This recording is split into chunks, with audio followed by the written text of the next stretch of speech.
Let's say I punch you in the face and you suffer really bad injuries.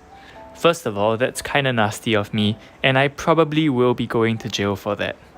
But that's the criminal law, and we won't be talking about that part today. Instead, let's say you spent a few weeks in hospital and your hospital bill is just over the top. I don't think you'd be too happy to pay for that yourself, especially when it wasn't your fault.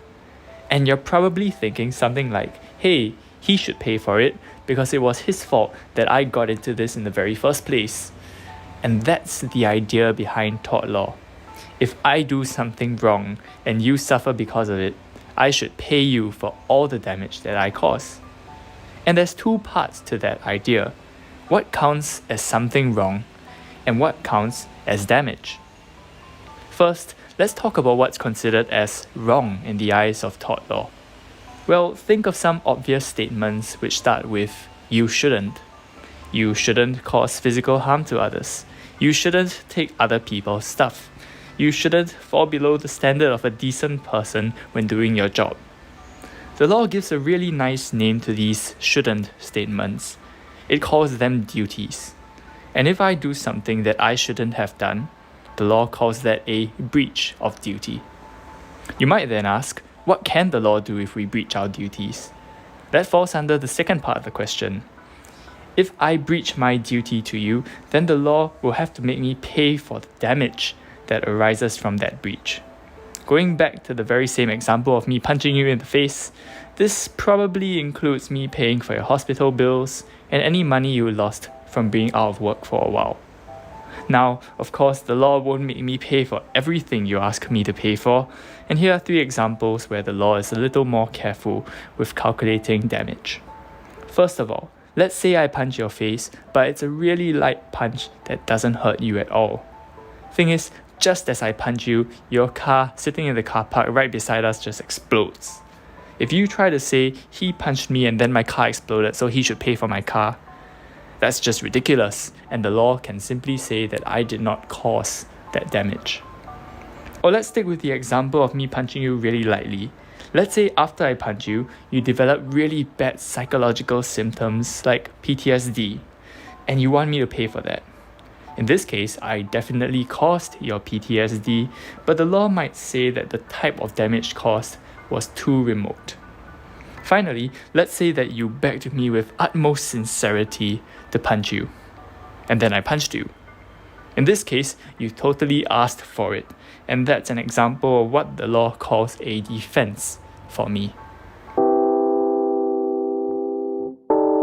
So the question is, Alan owned a 1950 Ford vintage car which was very valuable as an antique in the market.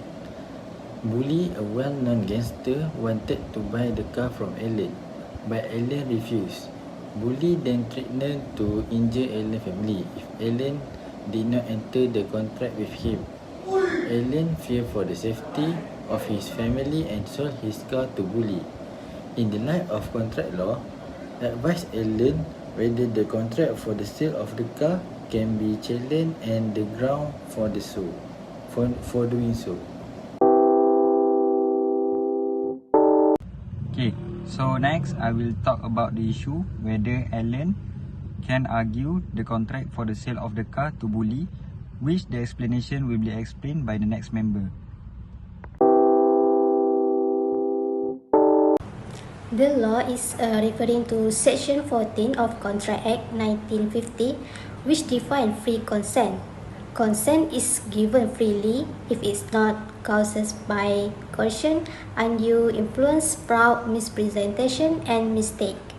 Consent is caused if it would not have been given without the assistance of such coercion, undue influence, fraud, misrepresentation, or mistake.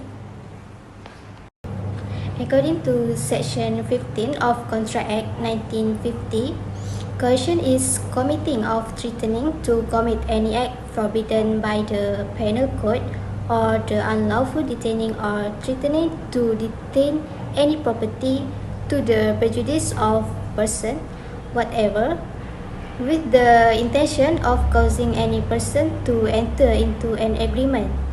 It is material whether the penal code is or is not enforced in the place where the coercion is employed. This condition refers to the case of Chin Nambi Dev Sindriam Berhad versus Tai Kim Cho and Ars 1988 to MLJ 117. Respondent purchased a home plan from the appellant. The respondent has signed a sale and purchase agreement at 29,500. Subsequently, the respondent was made to pay additional 400 if not the appellant cancelled the booking. Held, the payment was not voluntary but had been made under 3. According to Section 19, Subsection 1 of Contract Act 1915 stated that when consent to an agreement is caused by coercion, fraud or misrepresentation, the agreement is a contract voidable at the option of the party whose consent was so caused.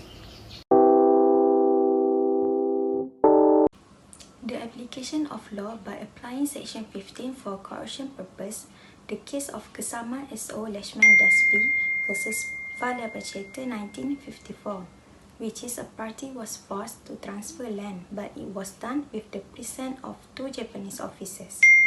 Besides the case of Chin Nambi Dev Sindriam Berhad versus Tai Kim Cho and Ars, which is respondent was forced to pay additional if not the appellant will cancel the booking. In this scenario, Alan's consent to sell the car to Bully is tainted by coercion, as Bully used threats against Alan's family to force the transaction. This lack of free consent violates Section 15 of Contract Law, rendering the agreement invalid. Given that the consent was obtained through coercion, the contract falls under the category of being voidable at the option of the innocent party, as outlined in Section 19 Clause 1. Consequently, Bully having received the car under coercive circumstance is obligated to return the vehicle to Alan according to the provision of Section 73. This legal remedy aims to restore Alan to his original position before the court's transaction, affirming his right to nullify the contract and reclaim ownership of his vintage car. Okay, lastly, I will talk about the conclusion which the explanation stated above. So, based on the stated section above, Alan can revoke the contract that was made and he can claim his car back. So that's all from us. Thank you.